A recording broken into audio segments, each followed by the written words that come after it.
মাছ বিক্রেতার বাইকের ধাক্কায় মৃত্যু এক ব্যক্তির। সাত সকালেই ঘটে গেল এক দুর্ঘটনা, ফলে প্রাণ চলে গেল এক ব্যক্তির। দুবরাজপুর ব্লকের বালিজুড়ি গ্রামে মোটর বাইকের ধাক্কায় মৃত্যু হলো এক ব্যক্তির। মৃতের নাম পতিত পাবন বাগদি, বয়স আনুমানিক 60 বছর। দুবরাজপুর গ্রামীণ হাসপাতালে পতিত পাবন বাগদিকে নিয়ে আসা হলে কর্তব্যরত চিকিৎসক তাকে মৃত বলে ঘোষণা করেন। পরিবার সূত্রে জানা যায়, আজ সকালে শৌচকর্ম করতে গ্রামের কাছেই ভাষা পুকুরে গিয়েছিলেন পতিত পাবন বাগদি।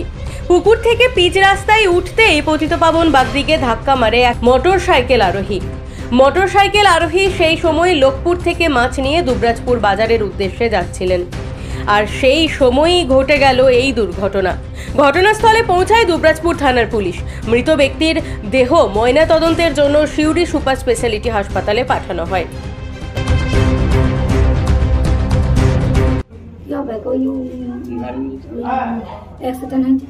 কি করে ও পায়খানা করতে এসেছিল, মুখ দিয়ে ভয় দিয়েছিল মানে এই যে পোখর আর এই যে রড বেটা নিয়ে ওই রোডে ও পায়খানা করে মুখ দিয়ে দিয়েছিল। আর ওই ছেলেটা চলে আসছে গাড়ির মাছের টিভি। কি গাড়ি ছিল? মাছের টিভি, মোটরসাইকেল। আচ্ছা, তারপরে আমরা ওই দৌড়াদৌড়ি করে এলাম, নিয়ে ওই লাফিলি করে ওই ঘরকে নিয়ে গেলাম। ঘর থেকে পারে নিয়ে আলো ছেলে ছিল না বাইরে ঘরে।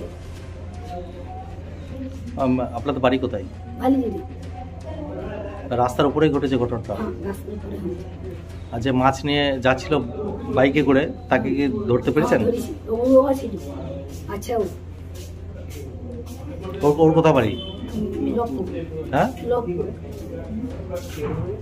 কখন ঘটেছে ঘটনাটা?